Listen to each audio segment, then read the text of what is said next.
I'm going to do a driftwood candle holder for one of those Shore Living battery operated candles. I'm using the wood slices, some of these wood puzzle cubes, a wood square, and of course the Shore Living battery operated candle. This one is the sea turtle one. Isn't it so cute? Absolutely love it. My store got these in really late, so keep checking your stores. You never know what you're going to find. Now for the little wood base for the candle holder, I'm just using one of like the chunky wood squares. We're going to give it a makeover with some of these wood slices from the Dollar Tree. I think these things make great driftwood. So that's what I'm going to use. You could kind of use whatever you have. You could use real driftwood. You could use sticks.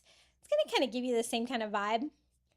I'm going to use my miter scissors to help me because these are all kind of the same length. So I'm definitely going to have to cut these down to size.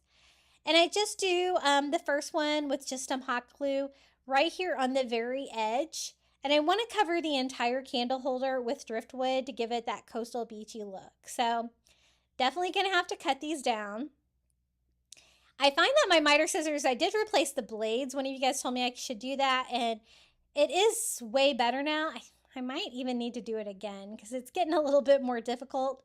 I noticed the thing with them, you really have to cut 3D items like this. Like you can't cut anything flat. It has to have some shape to it, which these do, so it works well for this. But it can still be a little bit difficult, those. I got those on Amazon. I think I have those linked in my Amazon shop. And it's a lot easier than using a saw on these for sure. So as you can see, I'm just doing one side at a time. I'm doing the bottom level first. And basically that's one full one and one cut one is going to fit that nicely. And anytime I do driftwood, I'm going to want to try to alternate different sizes, make it look random. That's going to make it look more like a driftwood piece. So here is my last piece to finish off the bottom. And it's got like that beveled edge on this one. And so I'm just going to kind of go with that. I left it just plain wood. So if you see any of that wood exposed underneath my little driftwood pieces, then it's going to kind of blend in and look just like more driftwood, right? So I'm doing the same thing I did before, kind of one whole piece, one shorter piece, whatever will fit here, and just gluing it right into that bevel. And then it's just going to leave me with the top part to cover with it. And it was actually really easy to do. Just a lot of hot gluing for this project, but it turned out really cool. So I'm up here to the top. As you can see, the pieces are all like a little bit different diameter. I'm trying not to use any of the really thick pieces just because I think it will stick out. And I want this part to be fairly flat. It is a battery operated candle, so it doesn't have to be perfect. Just something that's going to provide a nice flat base. And again, I'm trying to alternate like which side like the longer piece is on and which side the shorter cut piece is on. Like that to kind of make it look more random. Think like you're putting in like flooring and something like that. And I just keep going with that. So I'm using like all of my thinner pieces. This one is a little bit thicker, but I don't think it's going to be too much. But you know what? Those thicker pieces are definitely harder to cut. So I'm going to open up a second package to kind of get me some more pieces that are pretty much the same size. And I'm going to finish covering the top of this. And I do have another driftwood project that I'm going to use these for.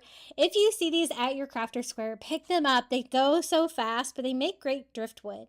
They also have them in the round shapes and like one that's cut like in a chip. But this one is my favorite one for sure. So I've got the entire thing covered. Once I do that, I'm just going to kind of try to clean up the excess hot glue with my heat gun. And this is what it looks like. Really fun, right? Now for the bottom, I'm going to put little feet on it to boost it up. And this is one of those like wood puzzles from like the toy aisle at Dollar Tree. It's a nice thick wood cube. You could also use the wood cubes from the crafter square or from the wood bead garland. But these are a little bit chunkier, so that's why I chose these. I'm just trying to glue them strategically so that you can't see the holes in them because they're a little bit different. So I do one in each corner. It's just going to rise it up, make it look cool. And my batter wrapper candle, all I have to do is turn it on. This is how it turned out, my little driftwood candle holder with the sea turtle candle.